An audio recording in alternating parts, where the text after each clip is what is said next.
Um, the first the first monthly jobs report covering the Biden's presidency was released this Friday morning as congressional Democrats had passed the economic relief package. So yes, we will get another stimulus check, but that won't be for another couple of weeks. But um, the ec- the economists had expected the February jobs report to show a modest rebound in hiring as progress against COVID-19 boosted confidence in a quicker end to the pandemic.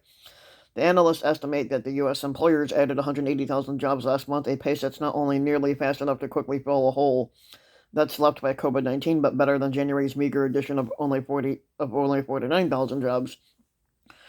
The scope for a brisk acceleration is clear, though we expect the biggest gains to come later in the spring, as reopening broadens.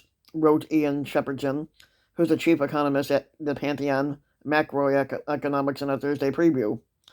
The world's largest economy remains 10 million jobs short of its pre-pandemic employment level. 18 million Americans are on some form of jobless aid, and the spread of the coronavirus variants is threatening to delay a return to normal life. While the economists disagree over how much aid the economy still needs, the February jobs report is not expected to upend that debate.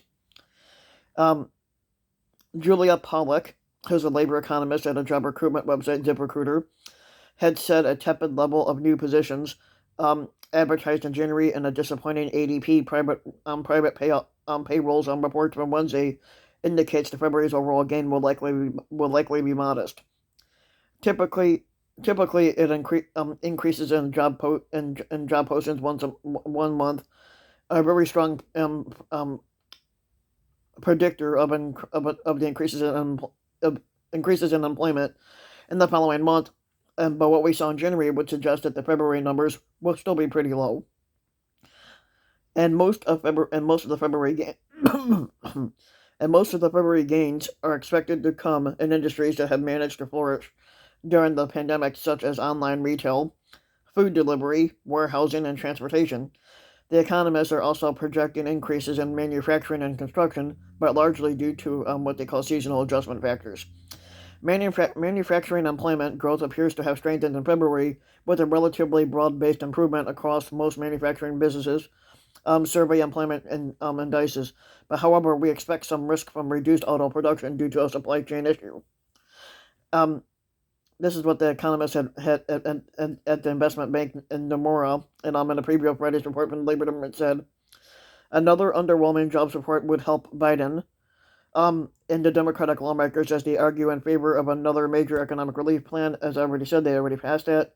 While the scope of the bill has been largely cemented, Democrats now face a test as a unity amid a time crunch to pass the 1.9, even though they passed the $1.9 trillion measure, and that's before the expanded unemployment benefits expire on March 14th.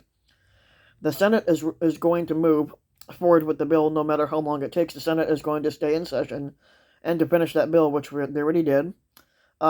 This is what Senator Chuck Schumer had said the other day. The Republicans are almost unanimously united against the Democratic relief measure anyway, citing concerns that it would overheat the economy. Yeah, but you didn't give a shit about when Trump did that. The Biden administration and Federal Reserve have been batting down the rising concerns over inflation on Wall Street, where the Treasury yields have risen and high-flying technology stocks have cratered. But even so, um, February's jobs reports maybe the last look into the labor market before a stronger recovery begins in earnest. Um, Pollock had said that job posted on ZipRecruiter had skyrocketed in February, potentially laying the groundwork for a hiring surge in March. And we really, and we really, and we really are seeing a turning point in February. Pollock said, attributing the surge in job postings to a 5.3% jump in retail sales in January, driven by the second round of stimulus checks. That more than anything is what caused business to start expanding capacity again and to plan to start hiring more again, she added. Another round of federal aid could give the economy another boost heading into spring, fueling hopes that an increasingly inoculated population could get back on track after a year of devastation. But Biden's announcement this week that the U.S. will have enough COVID-19 vaccine doses for every adult in May, or by May, could also prompt business to step up for the post-pandemic economy. But Pollock had cautioned that with roughly 3 job seekers for every open job, A full recovery from the coronavirus recession is still far away. Still, she said the expedient approval of more federal funding for vaccination efforts, a provision of Biden's relief plan, could bring the U.S. closer to the light at the end of the tunnel. But the social benefit of vaccinating people right now is massively higher because of all the deaths you avoid and because of all the deferred economic activity you avoid, she said. But any delays to COVID relief that could be speeding up the vaccination now actually is much more costly than it seems to be on paper.